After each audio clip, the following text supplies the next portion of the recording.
తాకట్టులో ఉన్న బంగారాన్ని విడిపించి ఆ రోజు ఆన్లైన్ రేటుకే మేము కొంటాం. Sharma gold company.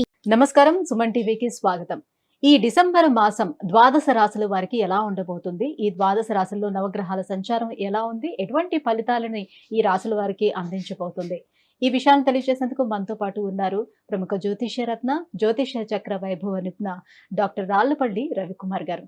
గురుగారు నమస్కారం. నమస్కారం. గురుగారు, ద్వాదశ రాశుల వారికి డిసెంబర్ మాసం ఎలా ఉండబోతుందో తెలుసుకునే ముందు నవగ్రహాల సంచారం ఎలా ఉంది, ఎటువంటి ఫలితాలను అందిస్తున్నాయి? తప్పకుండా. శరదిందు సమాకారే పరబ్రహ్మ స్వరూపిణి వాసరాపీఠ నిలయే సరస్వతి నమస్తుతే. సుమన్ టీవీ ప్రేక్షకులకి నమస్కారం. ముందుగా నవగ్రహాలు ఈ ద్వాదశ రాశుల్లో డిసెంబర్ నెలంతా ఎక్కడ ఉన్నాయో తెలుసుకుందాం. రవి వృశ్చిక రాశిలో ఉంటారు, అలాగే బుధుడు కూడా వృశ్చిక రాశిలో ఉంటారు, శుక్రుడు మనకి మకర రాశిలో ఉంటారు, గురువు వృషభ రాశిలో ఉంటారు, శని స్వస్థానమైన మనకి కుంభరాశిలో ఉంటారు, అలాగే రాహు మీన రాశిలో ఉంటారు, కేతు మనకి కన్యా రాశిలో ఉంటారు. ఇంకా ఆఖరిగా మనం కొంచెం ముఖ్యంగా ఇంపార్టెంట్ చెప్పుకోవాల్సింది ఏంటంటే కుజుడు. సాధారణంగా కుజుడు 45 డేస్కి ఒక రాశి నుంచి ఇంకో రాశికి మారుతారండి. అనుకోకుండా మనకి 20 అక్టోబర్ నుంచి కుజుడు నీచ స్థానంలో కర్కాటకలో ఉన్నాడు. అది వక్రగతి అని మళ్ళీ స్ట్రైట్ కానీ అన్నీ కలిపి ఓవరాల్గా మనకి జనవరి 20 తారీఖు దాకా కుజుడు నీచలోనే ఉంటాడనమాట. సో కాబట్టి మనం జాగ్రత్తగా ఉండాలి. సో కుజుడు అసలు దేనికి కారకుడు కూడా ఒకసారి తెలుసుకుందాం. కుజుడు మామూలుగా ఈ ఎలక్ట్రికల్ ఏమన్నా కూడా ఎలక్ట్రికల్ కానివ్వండి, షార్ట్ సర్క్యూట్ కానివ్వండి, ఈ ఫైర్ క్రాకర్స్ కానీ, ఫైర్ ఏదైనా అంటుకోవడం కానీ, అలాగే సెక్యూరిటీ ల్యాబ్స్ అవ్వడం కానీ, సెక్యూరిటీ పరంగా ఏదైనా జరగడం కానీ, అలాగే బాంబు దాడి పడడం కానివ్వండి, అలాగే మనకి వెహికల్ యాక్సిడెంట్స్, ముఖ్యంగా వెహికల్ యాక్సిడెంట్స్ చాలామందికి అవుతూ ఉంటాయి, అది కానివ్వండి.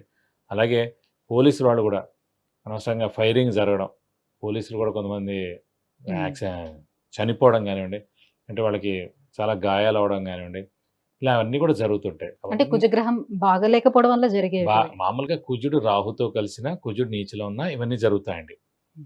అలాంటి కుజుడే ప్రస్తుతం గోచారీత్యా మొత్తం ప్రపంచం అంతా కూడా కుజుడు మార్స్ అనేవాడు నీచ స్థానంలో ఉన్నాడు. మనకి జనవరి 2025 21వ తారీఖు దాకా నీచలో ఉంటాడు. కాబట్టి అప్పటిదాకా మనకి ఖచ్చితంగా ఇలా ఇవన్నీ ఈ ఫీల్డ్లో ఎవరైతే పనిచేస్తున్నారో సెక్యూరిటీ రిలేటెడ్ కానివ్వండి, అలాగే ఇండస్ట్రీస్లో వర్కర్స్ కానివ్వండి, ఫ్యాక్టరీస్లో వర్కర్స్ కానివ్వండి, అంటే వర్కర్సే కదా ఈ ఇంజిన్స్తో వాటి దగ్గరగా ఉంటారు. ఎక్కడైనా సరే ప్రొడక్షన్ జరిగే చోట వర్కర్స్కి ఇలాంటివన్నీ జరిగేందుకు అనవసరంగా వాళ్ళకి క్షతగాతులు అవడం కానీ, యాక్సిడెంట్స్ అవడం కానీ, నా కాలు చేయన ఇబ్బంది అవడం కానీ, ఇవన్నీ కూడా జరిగేందుకు అవకాశాలు అనమాట. కాబట్టి కుజుడు నీచలో మటుకు ఖచ్చితంగా మనకి జనవరి 2025 వరకు ఉంటుంది. కాబట్టి కర్కాటకంలో ఉన్నటువంటి ఈ కుజుడి ప్రభావం ఏ రాశుల మీద ఎక్కువగా ఉంటుంది? దాని ప్రభావం ఎక్కువగా మనకి కర్కాటక రాశి, మెయిన్గా సింహరాశి ప్లస్ మీన రాశి. ఎందుకంటే కర్కాటక రాశికి యోగకారకుడు అయ్యాడు, మనకి సింహరాశికి యోగకారకుడు అయ్యాడు, అలాగే మీన రాశికి యోగకారకుడు అయ్యాడు. కర్కాటక రాశి కంటే పంచమ దశమాధిపతి అయ్యాడు, సింహరాశి కంటే చతుర్థ భాగ్యాధిపతి అయ్యాడు, మీనానికంటే ద్వితీయ భాగ్యాధిపతి అయ్యాడు. కాబట్టి ఈ 3 రాశులు మటుకు జాగ్రత్తగా ఉండాలి. గురుగారు, ఈ డిసెంబర్ మాసం తులారాశి వారికి నవగ్రహాల సంచారం ఎలా ఉంది, ఎటువంటి ఫలితాలను ఇస్తున్నాయి వాళ్ళకి?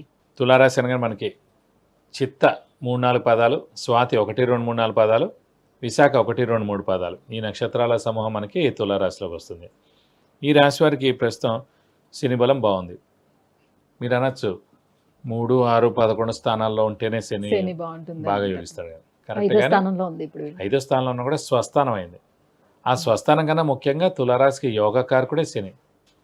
ఆ శని 5వ స్థానంలో స్వస్థానంలో ఉన్నాడు కాబట్టి అదృష్టకారకుడు వాడయ్యాడు కాబట్టి ఖచ్చితంగా మేలు చేస్తాడు. 100% చెప్పినా 80% గ్యారంటీ చేస్తాడు ఆయన. అలాగే రాహుకేతులు 6వ స్థానంలో రాహు ఉన్నాడు, 10వ స్థానంలో కేతు ఉన్నాడు, అది కూడా చాలా బాగుంది. ఇక అష్టమంలో గురువు. ఒక తులారాశికి మరియు మకర రాశికి, తులారాశికి అయితే తృతీయ షష్టాధిపతి గురువు అయ్యాడు కాబట్టి మనకి ఈ తులారాశికి పాపి గురువు అవుతాడు కాబట్టి అష్టమంలో ఉన్నా కూడా మేలు చేస్తాడు.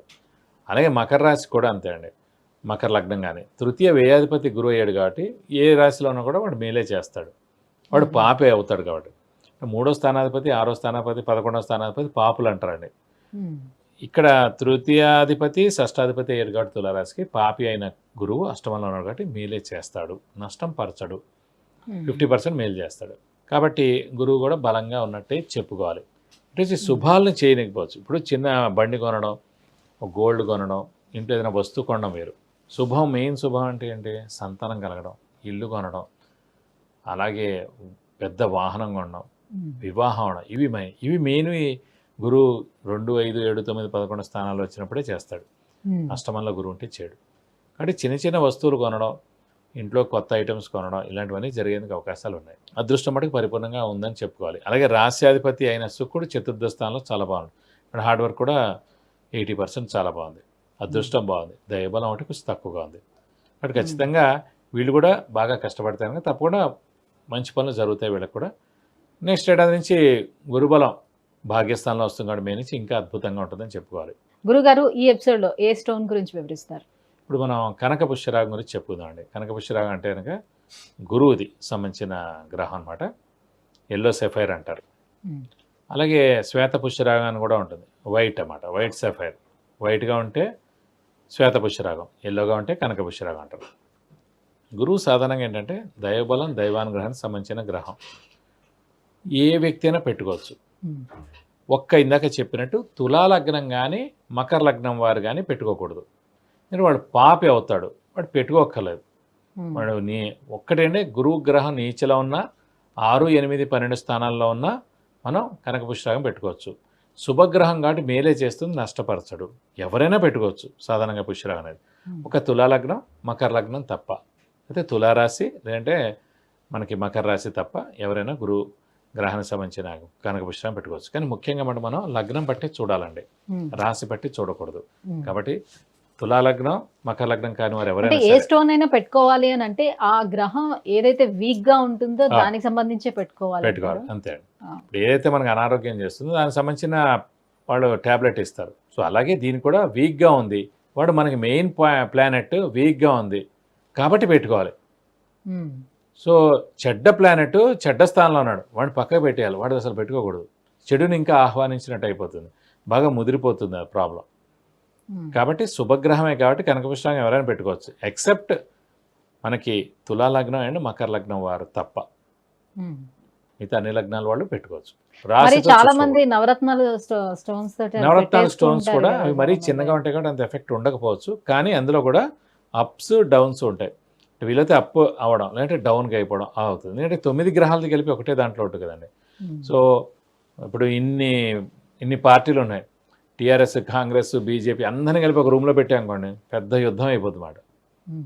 సో వేరే వేరే రూమ్లో ఉంటే పర్వాలేదు. అలాగే స్టోన్స్ కూడా అంతే అండి.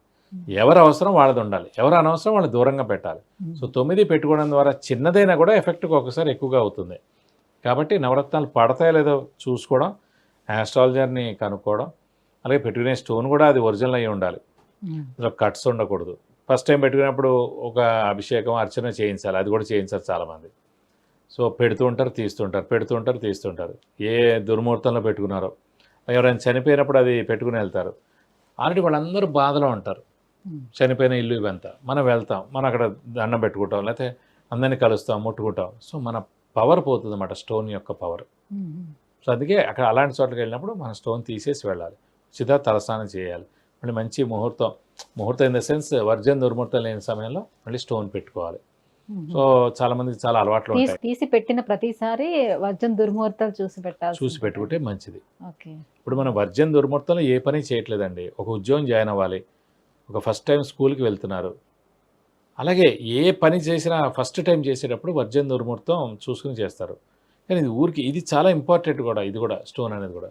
అలాంటప్పుడు అంటే ప్రతిరోజు తీసేయం కాబట్టి పెట్టుకోవడం కొంచెం మంచి టైంలో పెట్టుకుంటే మంచిదని. గురుగారు, మరి తులారాశి వారికి డిసెంబర్ మాసంలోని విద్యార్థులకి ప్రత్యేకించి ఎలా ఉంటుంది? చెప్పుకునే అంటే అష్టమ స్థానంలో గురువు, అది లగ్నం నుంచి కానీ ఇట్లా రాశి నుంచి కానీ గురువు ఉన్నప్పుడు తల్లిదండ్రులు దూరంగా ఉండి చదువు కానీ ఉద్యోగం కానీ చేస్తూ ఉంటారు అన్నమాట. ముఖ్యంగా ఇప్పుడు విద్యార్థుల గురించి చెప్పుకుంటున్నందుకు తల్లిదండ్రులు దూరంగా విద్యార్థులు చదువుకోవడం అనేది ఒక మంచి ఉన్నత అవకాశం. అంటే మంచి యూనివర్సిటీలో రావడం, అది మంచి వాళ్ళు అనుకున్న సబ్జెక్ట్ రావడం, ఆ గ్రూప్ రావడం ద్వారా వాళ్ళు ఆ ఊరు వెళ్ళి చదువుకోవడం, లేదా ఫారెన్ అయితే ఫారెన్ చదువుకోవడానికి అవకాశం ఉంది. అష్టమంలో గురువు ఉన్నప్పుడే తల్లిదండ్రులకు దూరంగా వెళ్తారు కాబట్టి ఖచ్చితంగా ఇప్పుడు అంటే ఇదంతా కూడా తులారాశి వాళ్ళకి అంటే నెక్స్ట్ ఏప్రిల్ దాకా అష్టమంలోని గురువు ఉంటాడండి. సో ఇప్పుడంటే ఇప్పుడు వెళ్ళడం కాదు, ఏప్రిల్ దాకా ఇది సమయం ఉంది కాబట్టి ఏప్రిల్ లోపల ఎప్పుడైనా సరే ఉన్నత విద్య అభ్యసించడానికి వేరే ఊరు కానీ దేశం కానీ ఫారెన్ కంట్రీ కూడా వెళ్ళి చదువుకునేందుకు అవకాశాలు ఎక్కువ ఉన్నాయి. విద్యార్థులకు ఇది సువర్ణ అవకాశం అని చెప్పుకోవచ్చు. ఆరోగ్యపరంగా ఎలా ఉంటుంది? ఓవరాల్గా చూసుకుంటే అదృష్టం ఎలా ఉంది? అదృష్టం 100కు 100 ఉందండి. ఎందుకంటే పంచమ స్థానంలో శని యోగకారకుడే అదృష్టకారకుడే అక్కడ ఉన్నాడు కాబట్టి ఆరోగ్యం చాలా బాగుంటుంది, అలాగే అదృష్టం కూడా చాలా బాగుంటుంది. చిన్న చిన్నది ఏంటంటే కుజుడు ప్రస్తుతం నీచులో ఉన్నాడు కాబట్టి ద్వితీయ సప్తమాధిపతి వాడు అయ్యాడు కాబట్టి చిన్న చిన్న అనారోగ్య సమస్యలు ఉంటాయి కానీ పెద్దదేం కాదు. మరింత యోగదాయకంగా ఉండేందుకు ఎటువంటి పరిహారాలను పాటించుకోవాలి? వీరు మటుకు ప్రస్తుతం గురువు అష్టమంలో ఉన్నాడు కాబట్టి గురువు సంబంధించిన పరిహారాలు పాటించాలండి. ప్రస్తుతం నెక్స్ట్ ఏడాది ఏప్రిల్ దాకా కూడా ప్రతి గురువారం ఉపవాసం ఉండడం, అలాగే దత్తాత్రేయ స్వామిని ఎక్కువగా పూజించడం, ప్రతిరోజు దత్తాత్రేయ స్వామి అష్టోత్తరం చదువుకోవడం, ప్రతి గురువారం దత్తాత్రేయ స్వామి టెంపుల్కి నేను 40 ప్రదక్షిణాలు చేయడం, ఇంకా గురుబలం తక్కువగా ఉంది, గురువు వీక్గా ఉన్నాడు అని అనిపిస్తే మటుకు ఖచ్చితంగా గురువుకి 16,000 సార్లు జపం చేయించి శనగపప్పు కేజీంపో ఒక ఎల్లు లుంగి 1000 రూపాయల వర్త్ గోల్డ్ ఐటమ్ దానం ఇస్తాను, దోషం మొత్తం తొలగిపోతుంది. విద్య, ఉద్యోగం, వివాహం, ఆరోగ్యం, ఐశ్వర్యం, వాహనం, విదేశీయానం వీటన్నిటి గురించి తెలుసుకోవాలంటే కింద స్క్రోల్ అవుతున్నటువంటి నెంబర్కి కాల్ చేసి గురుగారి అపాయింట్మెంట్ పొందవచ్చు. గురుగారు, డిసెంబర్ మాసం తులారాశి వారికి ఎలా ఉండబోతుందనే విషయం తెలియజేసినందుకు ధన్యవాదాలు. నమస్కారం.